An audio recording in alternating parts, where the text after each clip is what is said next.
Indonesia hari ini dikenal sebagai negara dengan umat Muslim terbesar di dunia, tempat di mana azan berkumandang tanpa henti dari Sabang hingga Merauke, seolah bumi ini bernafas dalam irama yang sama, irama tauhid.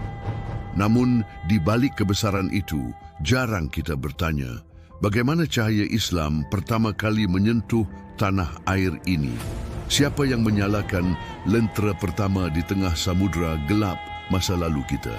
Bersiaplah untuk menelusuri jejak yang telah lama tersembunyi, kisah tentang pertemuan dua dunia, padang pasir yang sunyi dan kepulauan yang subur, yang melahirkan peradaban damai di persimpangan samudera.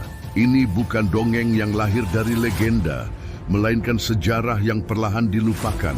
Kisah nyata tentang persaudaraan, iman, dan ilmu yang menyeberangi lautan. Dan kini, mungkin sudah saatnya kita menggali kembali sebelum semuanya benar-benar hilang dari ingatan bangsa ini.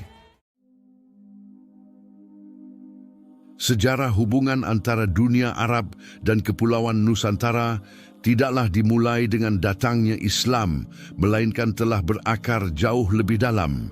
Berabad-abad sebelum agama itu menyinari Jazirah Arab dan menembus samudera menuju timur. Pada masa itu, bangsa Arab dikenal sebagai pelaut ulung dan pedagang tangguh yang berlayar melintasi Samudra Hindia, menjalin hubungan dengan berbagai bangsa di Asia Selatan, Asia Tenggara, hingga Tiongkok demi mencari rempah-rempah, kapur barus, dan barang-barang berharga lainnya. Jauh sebelum munculnya kerajaan-kerajaan Islam di Asia Tenggara, wilayah Nusantara yang dikenal dalam sumber-sumber kuno sebagai Zabaj, Seribuza, atau Jawa telah menjadi persinggahan penting bagi para pedagang dari negeri-negeri jauh. Catatan-catatan Arab klasik seperti karya Ibnu Khurdadbi, Al-Mas'udi, dan Al-Idrisi menyebutkan pelabuhan-pelabuhan makmur di wilayah timur, tempat para pedagang Arab berinteraksi dengan bangsa Melayu, India, dan Tionghoa dalam suasana dagang yang damai dan penuh tawar-menawar.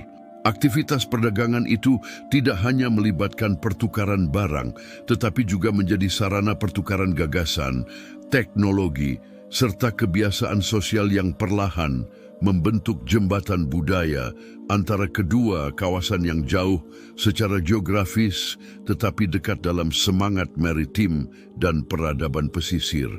Dalam perjalanan waktu, jalur perdagangan Samudra Hindia berkembang menjadi semacam urat nadi global yang menghubungkan Timur Tengah dengan kepulauan tropis di timur, di mana kapal-kapal Arab berlayar mengikuti arah angin muson yang teratur, memungkinkan mereka mencapai pelabuhan-pelabuhan penting seperti Barus, Lamuri, Palembang, dan Ternate. Kapur barus dari Sumatera yang sangat berharga di dunia kuno karena digunakan untuk pengawetan jenazah dan keperluan keagamaan, menjadi salah satu komoditas utama yang menarik perhatian para pedagang dari tanah Arab.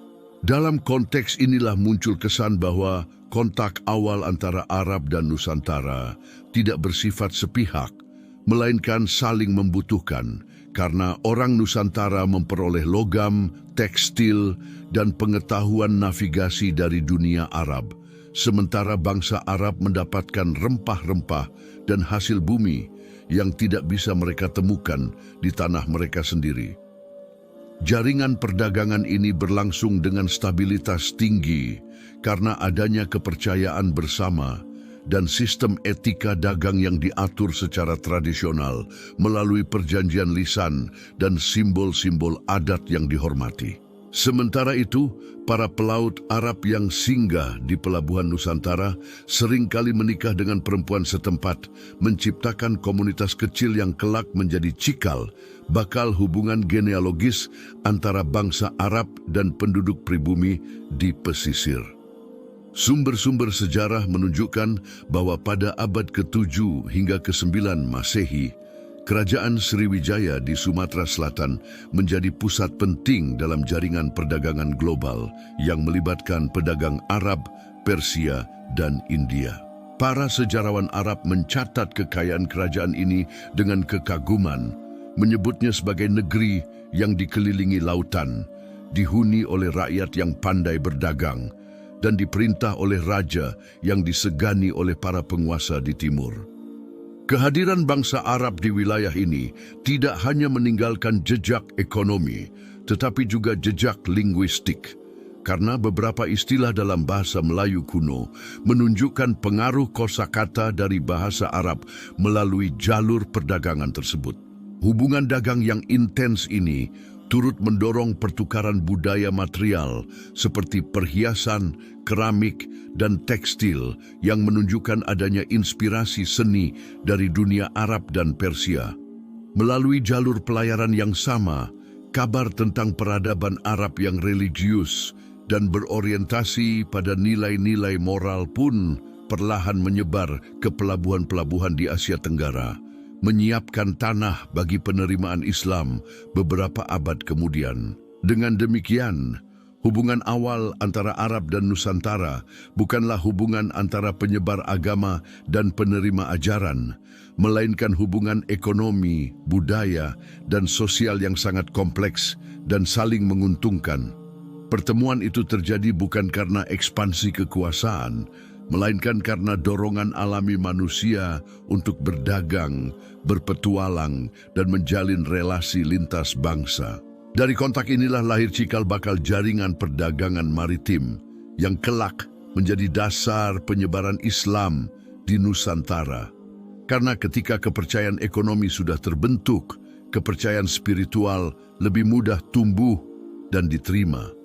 Walaupun sumber tertulis mengenai periode ini relatif sedikit, bukti arkeologis seperti temuan keramik Persia, koin Arab, dan catatan perjalanan para pelaut menunjukkan bahwa jalur Nusantara Arab telah eksis dan hidup jauh sebelum abad ke-12.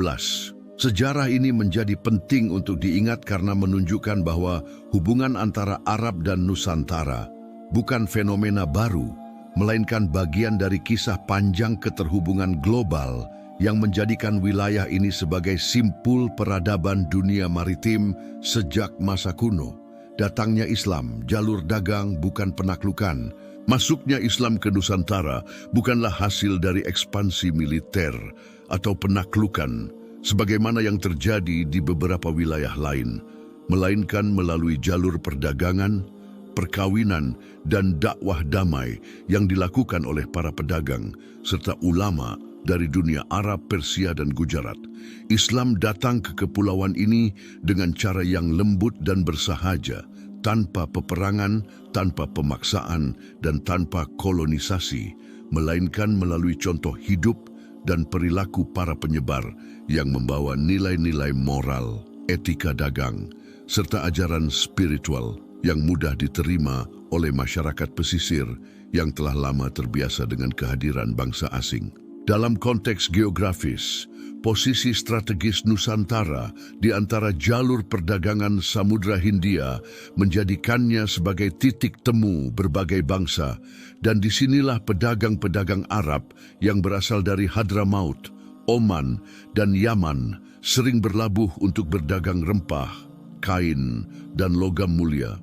Mereka membawa serta keyakinan Islam yang tidak hanya terbatas pada ritual, tetapi juga terwujud dalam sikap jujur, amanah, dan menghormati perjanjian dagang, sehingga penduduk lokal tertarik pada ajaran yang menjadi dasar moral kehidupan mereka. Di pelabuhan-pelabuhan seperti Perlak, Pasai, Gresik, dan Ternate, komunitas pedagang Muslim mulai tumbuh dan menjadi cikal bakal terbentuknya kerajaan-kerajaan Islam pertama di Nusantara. Pada masa itu, masyarakat Nusantara masih menganut kepercayaan lokal yang berakar pada animisme, Hindu, dan Buddha, namun mereka sangat terbuka terhadap pengaruh baru, apalagi bila datang dari pedagang yang membawa keuntungan ekonomi.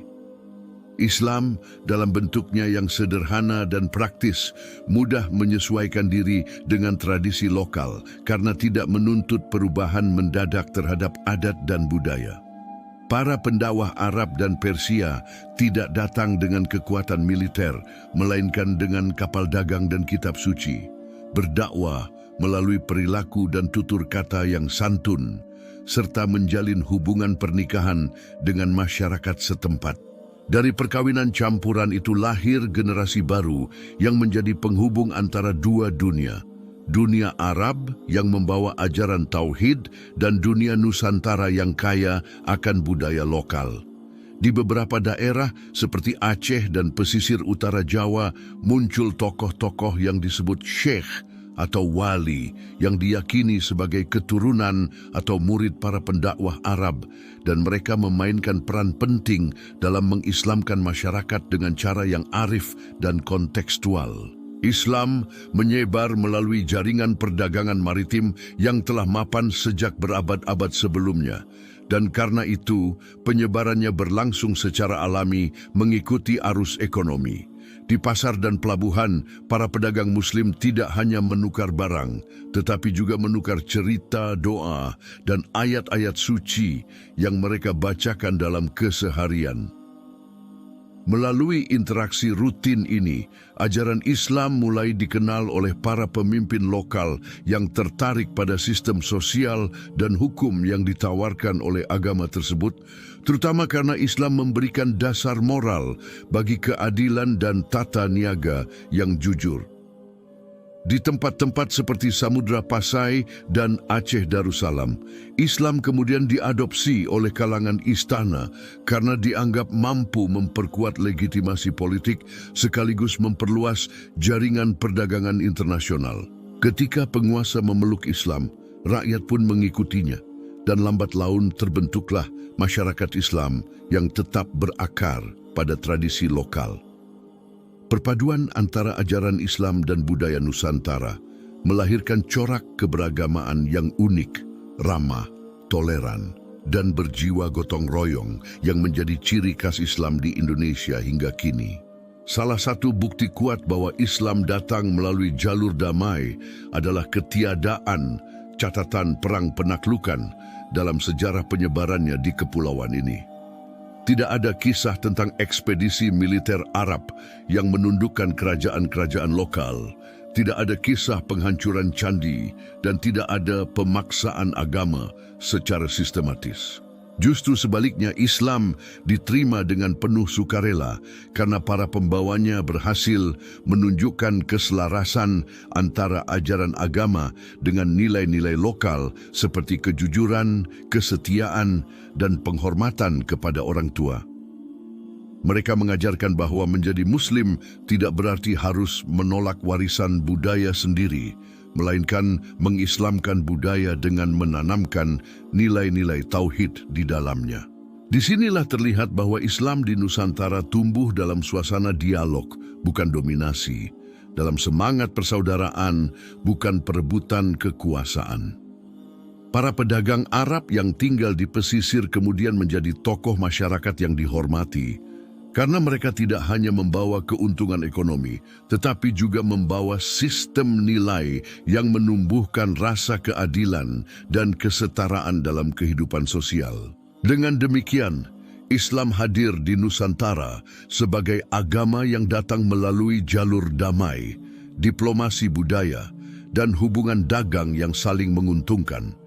Ia berkembang karena keluasannya dalam beradaptasi dengan konteks lokal, karena ajarannya yang menekankan keseimbangan antara dunia dan akhirat, serta karena kemampuan para penyebarnya untuk menjembatani perbedaan tanpa menimbulkan konflik. Masuknya Islam menjadi tonggak penting dalam sejarah Nusantara, bukan hanya sebagai perubahan agama, tetapi juga sebagai transformasi sosial yang melahirkan jaringan intelektual dan peradaban baru di wilayah maritim Asia Tenggara. Dari sinilah kemudian lahir tokoh-tokoh besar seperti Maulana Malik Ibrahim, Sunan Ampel, dan Sunan Giri yang meneruskan dakwah dengan pendekatan kultural yang diwariskan oleh para pendatang Arab sebelumnya.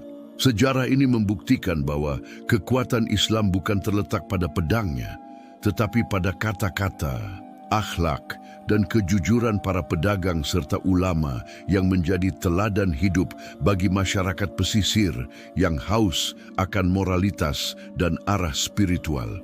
Jaringan intelektual, ulama Nusantara di Tanah Suci. Ketika Islam telah berakar kuat di berbagai wilayah Nusantara, hubungan dengan dunia Arab tidak berhenti pada perdagangan dan dakwah, melainkan berkembang menjadi jaringan intelektual dan keilmuan yang menghubungkan para ulama Nusantara dengan pusat-pusat ilmu Islam di Makkah dan Madinah. Sejak abad ke-7 Masehi, banyak pelajar dan ulama dari Aceh, Minangkabau, Banten, Bugis, dan Jawa yang berangkat ke Tanah Suci untuk menunaikan ibadah haji sekaligus memperdalam ilmu agama, menjadikan perjalanan spiritual mereka sebagai titik awal terbentuknya jaringan ulama Hijaz Nusantara. Para penuntut ilmu ini datang dari latar belakang sosial yang beragam. Ada yang putra bangsawan, ada pula yang anak nelayan atau santri pesantren, namun semuanya disatukan oleh tekad untuk menimba ilmu langsung dari sumbernya. Mereka tinggal bertahun-tahun di Makkah atau Madinah, belajar kepada ulama besar dari berbagai mazhab, dan sebagian kemudian menjadi guru yang diakui di kalangan internasional. Hubungan ini menciptakan arus dua arah, di mana ulama Nusantara tidak hanya menjadi murid, tetapi juga menjadi bagian aktif dalam kehidupan intelektual dunia Islam. Dalam lingkungan keilmuan yang kosmopolitan di Makkah dan Madinah, para ulama Nusantara memperoleh akses terhadap karya-karya besar dalam bidang tafsir, hadis, fiqih, dan tasawuf yang menjadi dasar pemikiran Islam klasik. Mereka belajar kepada tokoh-tokoh besar Timur Tengah tetapi juga membawa cara pandang khas Nusantara yang moderat, adaptif, dan terbuka terhadap keberagaman budaya. Setelah menyelesaikan studinya, sebagian dari mereka memilih untuk kembali ke tanah air, membawa pulang ilmu dan semangat baru yang kelak melahirkan tradisi keilmuan pesantren di berbagai daerah. Di antara tokoh-tokoh besar tersebut adalah Syekh Nawawi Al-Bantani dari Banten yang dikenal sebagai ulama terkemuka di Hijaz dan menjadi guru bagi banyak murid dari seluruh dunia Islam, serta Syekh Ahmad Khatib Al-Minangkabawi yang menjadi imam di Masjidil Haram dan berperan penting dalam membimbing calon ulama asal Nusantara. Ada pula Syekh Mahfudz At-Tarmasi dari Pacitan yang dikenal ahli hadis dan memiliki pengaruh besar dalam tradisi sanad keilmuan Islam di Indonesia. Melalui tokoh-tokoh inilah terjadi transfer pengetahuan yang sangat luas, menjadikan Nusantara bukan sekadar penerima ajaran, tetapi juga kontributor dalam khazanah keilmuan Islam global. Hubungan spiritual dan intelektual ini memperkuat rasa keterhubungan umat Islam di Nusantara dengan dunia Arab, bukan hanya dalam dimensi agama, tetapi juga dalam rasa persaudaraan global. Para ulama Nusantara yang bermukim di Hijaz seringkali menjadi perantara bagi jamaah haji dari Asia Tenggara, membantu mereka dalam urusan ibadah sekaligus membentuk komunitas kecil yang disebut Jawi, istilah yang digunakan oleh masyarakat Arab untuk menyebut Muslim yang berasal dari Kepulauan Melayu. Komunitas Jawi di Makkah dan Madinah berkembang menjadi semacam pusat diaspora keilmuan, tempat para pelajar bertukar pikiran, menyalin kitab, dan mendiskusikan persoalan sosial serta keagamaan di tanah air mereka. Dalam lingkungan ini, para ulama Nusantara tidak hanya memperkuat wawasan keagamaannya, tetapi juga membangun kesadaran akan identitas kebangsaan dan solidaritas antar wilayah yang kelak menjadi fondasi bagi gerakan pembaruan Islam dan kebangkitan nasional di Indonesia. Jaringan ini bersifat fleksibel dan dinamis, karena para ulama tersebut terus menjalin korespondensi setelah mereka kembali ke tanah air, mengirim surat, manuskrip, dan fatwa melalui jalur haji yang setiap tahun mempertemukan kembali dunia Arab dan Nusantara. Kepulangan mereka ke tanah air membawa pengaruh besar terhadap perkembangan pendidikan Islam dan pembentukan sistem keilmuan yang lebih mapan. Mereka mendirikan pesantren, madrasah, dan lembaga pengajian yang tidak hanya mengajarkan kitab kuning, tetapi juga menanamkan semangat keilmuan yang terbuka dan berakar pada tradisi sanad keilmuan dari Hijaz. Di Jawa, tradisi pesantren menjadi pusat transmisi ilmu agama yang berkesinambungan, di mana nama-nama seperti Syekh Nawawi Al-Bantani dan Syekh Mahfuz At-Tarmasi disebut dalam sanad keilmuan hingga hari ini. Di Sumatera, pengaruh Syekh Ahmad Khatib Al-Minangkabawi melahirkan generasi ulama pembaharu seperti Haji Rasul dan Haji Agus Salim yang kemudian memadukan pemikiran Islam dengan gagasan modernisme dan nasionalisme. Melalui mereka, ilmu yang dahulu hanya diajarkan di Makkah kini menyebar ke seluruh penjuru Nusantara, membentuk tradisi intelektual Islam yang kokoh dan bercorak khas Indonesia. Tradisi ini tidak sekadar meniru dunia Arab, tetapi mengolahnya dalam konteks lokal sehingga melahirkan bentuk Islam yang rasional, moderat, dan berakar kuat pada budaya masyarakat. Dengan demikian, jaringan ulama Nusantara di Tanah Suci bukan sekadar catatan sejarah perjalanan haji, tetapi merupakan bukti bahwa sejak berabad-abad lalu, Nusantara telah menjadi bagian integral dari dunia Islam internasional. Melalui hubungan keilmuan ini, Islam di Indonesia berkembang bukan sebagai agama yang tertutup dan kaku, melainkan sebagai peradaban yang dialogis dan produktif. Para ulama Nusantara menjadi jembatan antara Arab dan Asia Tenggara, antara tradisi klasik dan realitas lokal, antara ortodoksi dan dinamika budaya. Keberadaan mereka menegaskan bahwa Islam di Nusantara bukan hasil dari penerimaan pasif terhadap pengaruh luar, melainkan hasil dari interaksi kreatif yang terus berlangsung antara ilmu, pengalaman spiritual, dan kehidupan sosial. Hingga kini, warisan mereka masih hidup dalam tradisi pesantren, dalam kitab kuning yang diajarkan dengan penuh hormat, dalam ziarah ke makam para ulama besar, dan dalam sikap keagamaan umat Islam Indonesia yang tetap lembut namun tegas dalam menjaga nilai-nilai keislaman, diaspora dan identitas Arab di Nusantara. Ketika hubungan perdagangan, dakwah, dan keilmuan antara dunia Arab dan Nusantara semakin menguat, muncul satu fase baru dalam sejarah panjang interaksi kedua wilayah tersebut, yakni fase diaspora Arab yang menetap secara permanen di kepulauan ini dan berbaur dengan masyarakat lokal, membentuk komunitas yang unik dalam struktur sosial dan kebudayaan Nusantara.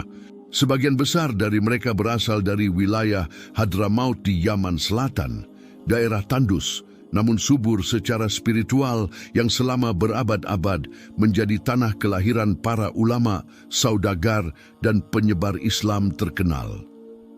Dorongan untuk merantau telah mengakar kuat dalam budaya masyarakat Hadramaut, dan banyak di antara mereka yang meninggalkan tanah kelahiran untuk mencari kehidupan yang lebih baik di kawasan Samudra Hindia, termasuk ke pelabuhan-pelabuhan besar seperti Aceh, Palembang, Batavia, Surabaya, dan Makassar. Mereka datang bukan sebagai penjajah, melainkan sebagai pedagang, ulama, dan pelaku sosial yang membawa semangat keagamaan, etos kerja, serta jaringan ekonomi lintas samudra yang telah mereka bangun selama berabad-abad.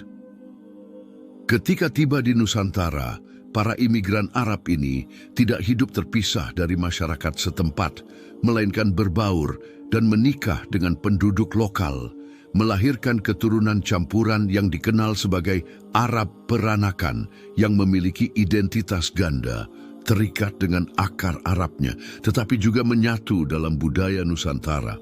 Dalam proses ini, terjadi pertukaran nilai, tradisi, dan bahasa yang memperkaya kedua belah pihak, karena komunitas Arab membawa warisan spiritual dan etika sosial Islam, sementara masyarakat lokal memberikan mereka ruang untuk beradaptasi dengan adat, bahasa, dan sistem sosial yang telah mapan.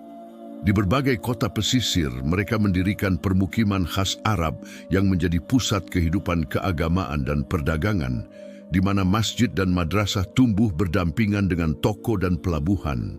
Di tempat-tempat seperti Pekojan, Jakarta, Ampel, Surabaya, dan Kampung Arab di Palembang, komunitas ini berperan penting dalam menyebarkan ajaran Islam serta membangun ekonomi lokal yang berbasis perdagangan halal dan kejujuran.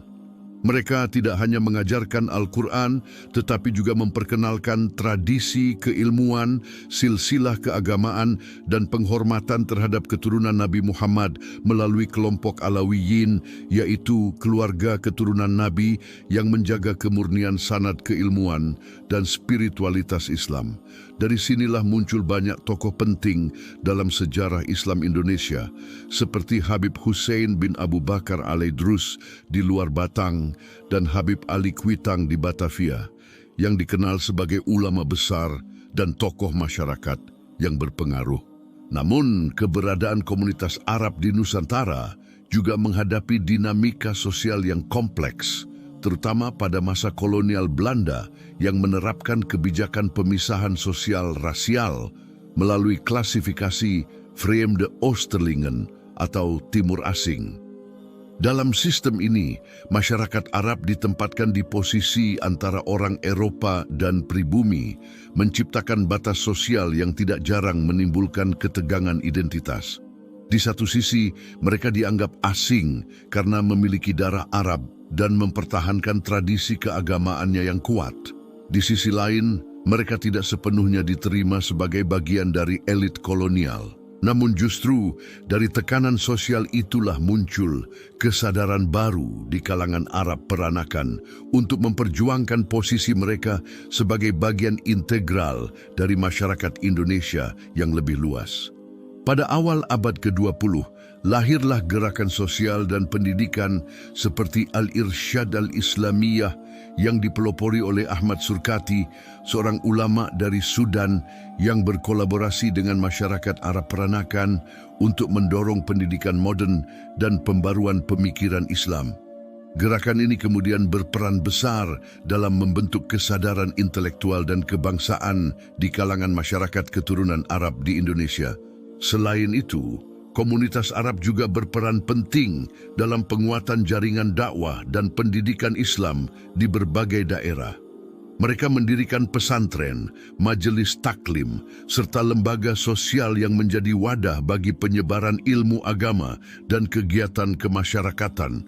Keturunan Arab di Nusantara seringkali menjadi penghubung antara dunia keilmuan Islam klasik dan kebutuhan spiritual masyarakat lokal, sehingga mereka dihormati tidak hanya karena garis keturunannya, tetapi juga karena kontribusinya terhadap pendidikan dan moralitas umat. Dalam ranah budaya, mereka turut memperkaya khazanah seni Islam di Nusantara melalui tradisi maulid, kasidah dan salawat yang hingga kini masih hidup di berbagai daerah. Warisan ini tidak hanya memperkuat ikatan antara dunia Arab dan Indonesia, tetapi juga menciptakan identitas kultural baru yang unik, sebuah perpaduan antara nilai Arab dan jiwa Nusantara yang lembut, religius, dan toleran. Kini, jejak diaspora Arab di Nusantara dapat dilihat dalam berbagai aspek kehidupan sosial, keagamaan, dan kebudayaan Indonesia. Nama-nama keluarga seperti Al-Habsyi, Assegaf, Alaidrus, dan Alatas tidak hanya dikenal sebagai garis keturunan Arab, tetapi juga sebagai simbol kontribusi terhadap pembentukan karakter keislaman Indonesia yang moderat dan berperadaban. Mereka menjadi bagian dari sejarah panjang bangsa ini, berperan dalam pergerakan nasional, pendidikan, dan kehidupan sosial masyarakat modern. Di berbagai kota, kampung-kampung Arab tetap hidup sebagai pusat kebudayaan dan spiritualitas, tempat nilai-nilai Islam diwariskan dari generasi ke generasi. Dengan demikian, diaspora Arab di Nusantara bukan sekadar kisah migrasi etnis, melainkan bagian dari proses pembentukan identitas keislaman dan kebangsaan Indonesia yang berakar pada semangat keterbukaan, kesetaraan, dan integrasi budaya. Melalui perjalanan panjang ini, terlihat bahwa hubungan antara Arab dan Nusantara tidak berhenti pada masa lalu, tetapi terus hidup dalam darah, bahasa, dan jiwa masyarakat Indonesia yang memadukan nilai Islam universal dengan keindahan budaya lokal. Sejarah panjang hubungan antara dunia Arab dan Nusantara seringkali terlupakan, bukan karena tidak penting, melainkan karena terpinggirkan oleh arus besar penulisan sejarah yang lebih menonjolkan pengaruh India, Tiongkok, dan Eropa dalam pembentukan identitas kepulauan ini. Dalam narasi sejarah nasional yang disusun pada masa modern, hubungan Arab kerap direduksi hanya sebatas pada penyebaran agama Islam, seolah-olah bangsa Arab tidak memiliki kontribusi lain di luar ranah spiritual. Padahal, jejak hubungan antara keduanya meliputi aspek perdagangan, sosial, budaya, bahasa, dan intelektual yang membentuk wajah peradaban Nusantara secara mendalam. Ketika para sejarawan kolonial menulis sejarah Indonesia dari sudut pandang Eropa, mereka menempatkan dunia Arab sebagai entitas asing religius yang dianggap membawa ideologi transnasional yang berpotensi mengganggu stabilitas politik kolonial. Akibatnya, narasi yang menonjol bukanlah kisah interaksi yang harmonis antara Arab dan Nusantara, melainkan gambaran bias tentang pengaruh luar yang dianggap mengancam tatanan lokal. Dalam proses inilah, sejarah hubungan Arab Nusantara mulai memudar dari buku pelajaran, arsip, dan memori kolektif bangsa. Selain pengaruh kolonial, faktor internal juga berperan besar dalam membuat sejarah ini terlupakan. Karena masyarakat Nusantara sendiri lambat dalam mendokumentasikan interaksi mereka dengan dunia luar, terutama dalam konteks yang bersifat non-politik. Banyak manuskrip kuno berbahasa Arab Melayu, kitab dakwah, dan surat-surat perdagangan antara pedagang Arab dan bangsawan Nusantara yang hingga kini masih tersebar di pesantren, surau, dan rumah keluarga belum pernah dikaji secara sistematis oleh para peneliti modern.